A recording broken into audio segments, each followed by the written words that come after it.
Oh, good afternoon. Welcome to Sport. Nothing but sport. A very scary Halloween edition. Brought to you by the very scary Dr. Mike O'Neill, who, if your teeth are as scary, you go to Dr. Mike O'Neill, and he fixes them up good, and they're not so scary. Not anymore. Let's talk about sports, should we? It's Halloween, obviously, 2019, and I absolutely suck at accents, so forgive me for trying to be topical and try to adopt a Halloween voice, which was supposed to be somewhat Romanian and wound up something else entirely. So let's talk about sports. Let's talk about the Indiana Pacers, who won last night, 118-108. Domas Sabonis, great last night, 29 points, and a lot of those points came late when the Pacers pounded it down there and allowed him to go to work on DeAndre Jordan or whoever else was defending him, and Domas got going. Is it a coincidence that Domas got going almost concurrent to the time that Myles Turner left the game with an injury?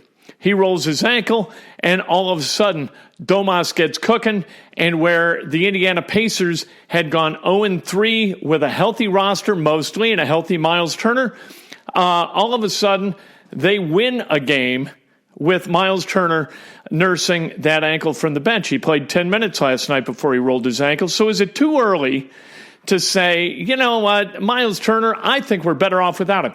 Of course it's too early to say that. Are we idiots? Are we crazy people? This is a very small sample, for the love of God. We're talking about just over a half of basketball where Domas Sabonis was really good in the absence of Myles Turner. I know that there are people who prefer Domas Sabonis over Myles Turner, but to say that they're better off without Myles Turner is just cockamamie, and it's nonsensical. And if you're going to push Kevin Pritchard and his guys in that front office to make a deal and send Myles Turner elsewhere and, kind of get while the getting's good, man, I can't discourage that strongly enough. They might be better with Domas Sabonis being a more focused upon offensive asset, but they are not better without Myles Turner. Myles Turner has a chance to be a really, really good basketball player. Now, are there matchups like against Andre Drummond where he gets abused? Yes, that's true.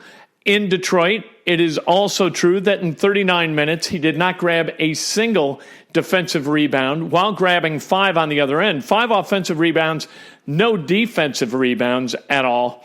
Is that troubling? Of course, that is troubling. Is it troubling that that Myles Turner appears to be a guy who kind of likes the branding aspect of being in the NBA? Yes, that is a little bit troubling also. But he's also like 23 years old, and he's going to get better. He can shoot. He is a quality stretch 5, and they have no depth on the front line to begin with anyway. Goga Bitadze got some run last night, but Goga is not ready to be a contributor, a 15 to 20 minute a game contributor in the NBA. They really have no 4 other than TJ Warren and TJ, and he's starting at the 3 right now, and maybe TJ Leaf.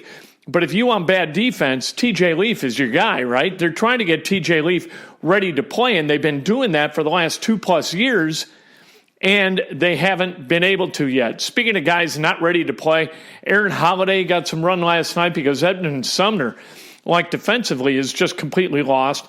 So you get a big heaping dose of Aaron Holiday, who on the defensive end is okay, but on the offensive end, please make a shot. Last night, he was 1 for 6. I think he was, 0 for 6 in the opener where he got some run. I think in 7 minutes, he was 0 for 6. You can't have that. So anyway, a lot of questions about the Pacers. People tend to get hysterical when they lose in bulk.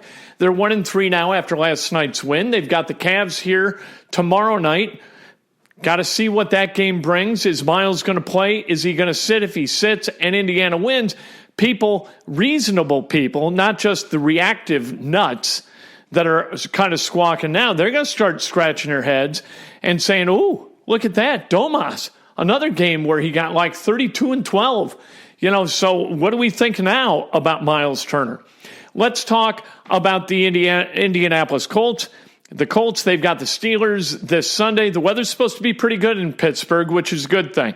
Partly sunny, 45 degrees is the forecast as we speak, and so that's good. We like that. That's good. That's Colt weather, for goodness sake. It's also Pittsburgh Steeler weather. What we don't want a lot of rain. We don't want to gunk it up. Our guys, you know what? They play in a dome with a roof, and it's retractable, but when the weather's bad, it's closed, so they're not acclimated to playing in bad weather. And this game is enormous in the grand scheme of things. If you win this game, you go to 6-2. The Texans and the Jaguars play against each other in London. You've got the Titans playing against the Panthers, and you've got New England playing against Baltimore. All of these games have huge ramifications for what the Colts want to get out of this season. And right now, what they're standing on the precipice of is being in the conversation as the number 2 seed in the AFC, which is important because you get that first round bye in the playoffs, and that would be a great thing. And then you come back the second game and you play at home for a chance to advance to the AFC Championship, which is going to be in Foxborough. Now, at that point, you know what? That's not going to be a fun 3 hours. If the Colts, whoever makes it to the AFC Championship game, it's not going to be a fun 3 hours for them. But getting there, that'd be a hell of an accomplishment for the Colts. And this game on Sunday is going to have huge ramifications for qualifying as a candidate for the AFC Championship game. Who's working today out at the Colts complex? Kari Willis back to practice. Danico Autry, Kenny Moore back. T.Y. Hilton not around. He was limited yesterday. We'll see if he's limited again. Quentin Nelson was limited yesterday. But it seems as though the Colts, they're getting healthier. Jabal Sheard has not been seen. Yesterday, he was held out of practice. He's got that foot issue, but he was able to play last Sunday with that foot issue not long after the procedure to correct whatever was wrong with his foot. Jacoby Brissett's resume as a young quarterback in the National Football League got a little bit more interesting today. We found out that he has been picked 1.32% of his passing attempts. That is the lowest in NFL history through a quarterback's first 30 games. Jacoby Brissett, he is a game manager.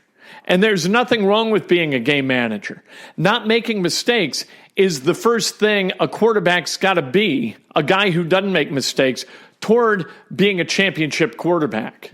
You know what? Tom Brady is not fleet of foot. Jacoby Brissett's much faster than Tom Brady. Now, Jacoby Brissett is not fleet of foot, but he was fleet of foot enough last Sunday to get out of Von Miller's grasp, right? Escape through the end zone, almost touch out of the back of the end zone, and deliver a strike to T.Y. Hilton on the sideline that kept the chains moving and kept the Colts in that football game that they eventually won on Adam Vinatieri's 51-yard field goal with 22 seconds left. The Colts, they don't need to do everything right, but they cannot give the ball away. They're not going to dominate anybody. And for a team like the Colts, the Bob Knight axiom is absolutely true. And that axiom, victory favors the team making the fewer mistakes. That is as true today as when Bob Knight said it, and it's as true today as when he learned it from, who knows, Pete Newell, Claire B., Henry Iba, whoever the hell told him that. He's exactly right. You probably go all the way back to like Civil War generals saying, victory in this battle will be favored by the team, by the army making the fewest mistakes. I don't know. That it is absolutely true, and the Indianapolis Colts are a great testimony to the validity of that axiom. So, Brissett, a guy who doesn't get sacked a gob, at least not this season, and doesn't throw picks. And that's where it starts for a quarterback if you're going to win a championship. Indiana basketball, 0 players ranked in the top 100. We talked about this a little bit yesterday with Mike Goodpaster on the Grueling Truths weekly Indiana basketball podcast. What does that mean? Well, what it means is that Indiana's got to be better in the collective than the sum of its talent. All right? You've got to find a way to play together and be complementary to one another. You've got to lift the other four guys up because individually Indiana doesn't have anybody who's going to beat somebody. So you've got to be great in the collective. And if Indiana can do that, they can be pretty damn good. They've got 7 games in the month of November, and each of them are more than winnable. You have to win all of these games. They don't have a real opponent in any of them. They don't have anybody who should be allowed to be competitive with Indiana University at Simon Scott Assembly Hall, which is where all of these games are going to be played. It used to be teams came into Assembly Hall and they knew that they were going to have an L hung on them. Indiana would come out of that tunnel and they just looked like, all right, we're all business. Let's go. That's what this team needs. This Indiana team has got to find focus and toughness and competitiveness at a higher level than its opponents. That's got to be the meaningful point of differentiation for this team if they're going to be successful. Because they aren't going to be teams with athleticism, and they aren't going to be teams with raw basketball talent. They've got to be great in the collective. That's the key to Indiana basketball. Let's talk about the NCAA. And what they said the other day, in that they want to allow players to monetize their image and likeness. Whether that comes to pass and in what form it comes to pass, that's a discussion for another day. But what the immediate reaction has been from politicians has been frankly embarrassing, where Senator Burr from North Carolina says he wants to introduce legislation if kids are monetizing their likeness and image, he wants to introduce legislation that would allow the government to tax their scholarship. This is the most preposterous thing I've ever heard. We've talked about it the last couple of days, but the more you think about it, the more ludicrous it becomes because nobody wants that. That doesn't do any good for the NCAA. It doesn't do any, obviously, for college players and their families. Nobody benefits from this. It would be a predatory tax. It would be a regressive tax because of the economic conditions in which these kids and their families live, many of these kids. It would be ludicrous. The NCAA sure as hell doesn't want that to happen. That would open up a kettle of fish legally that might force the NCAA to declare or to agree with a court ruling that these kids, they're not student athletes, that they're employees. And that is the last thing that the NCAA wants. And this Burr idiot may be putting the NCAA in a position where they would have to accommodate that reality. Craziness. And then you've got Mitt Romney, who yesterday says, look, you know what, we've got to put limits on this because you can't have kids driving around Ferraris. You can't have millionaire student athletes. Well, you know what? Mitt Romney is a guy worth $250 million, more than that. All right, $250 million plus is what he's worth. What were his kids driving when they went to school? I don't know. But I do know this, that there are a lot of BMWs down on Indiana's campus. There's some Mercedes down on Indiana's campus. There are some very, very nice cars being driven by students solely because their parents make a good living. So you've got a lot of these, guys, a lot of these students at Indiana who are athletes from families without means who don't have any cars at all. And they could leverage their image, right, on that campus to find a way to get some wheels. I don't know how that's a bad thing. You know, people are either born into wealth or they're born into a middle-class existence or they're born into poverty.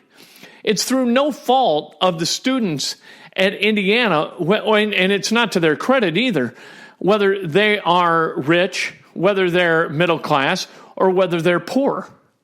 But those guys who have an image that can be monetized, you know what, for people to say, no, we're going to keep you down. And this is really what Mitt Romney's saying, is that these student athletes don't know how to handle wealth, so we're going to protect them from it. How awful. What kind of a mind, and there are a lot of people who think like that, but what kind of a mind thinks like that? for God's sake. We'll protect them from wealth by making it impossible for them to aggregate any. And then he says, and this really drives me nuts, says that, you know what we can't have is an inequity among the programs. It'll destroy college athletics if schools can come out and pay kids to come in and have deals in place with endorsements where they're going to come in and they're going to make money right out of the chute. That is completely wrong.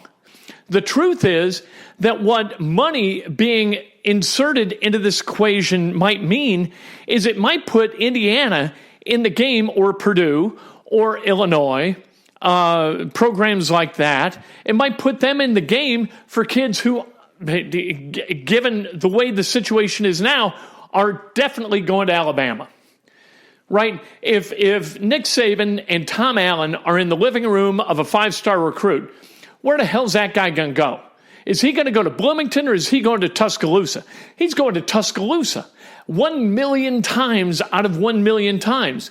If Lovie Smith is repping Illinois in the living room of a quarterback who's also been offered by Clemson, and Lovey's in there with Dabo, and they're pitching on behalf of their 2 universities, where is that kid going? That kid is going all day, every day to Clemson.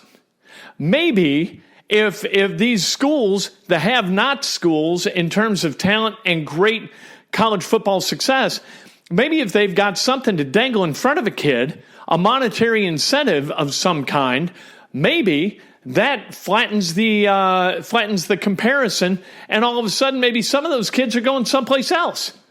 I think that that's much more likely than the rich getting richer. How could the rich get richer? Alabama gets everybody they want. They don't recruit, they select. And the only people they got to recruit against are like Georgia and Clemson, for God's sake. Other than that, kids are like, oh, yes, sir, Coach Saban, sign me up. That's the way college football works today. There is no way that it could be that the insertion of endorsements and money is going to make this more unfair to the have-nots. It can't be more unfair to the have-nots already. That is Sports Nothing But Sports. We'll talk to you tomorrow morning. Breakfast with Kent, 8 o'clock on Facebook Live, and then 8:15 on Periscope Live, all brought to you by the great people at Today's Dentistry. Give them a call, 317-849-2933. And then once a week on The Grueling Truth, you've got me and my good pastor chopping it up about Indiana basketball. Can't wait to do it again next week. We'll talk to you tomorrow. Join me.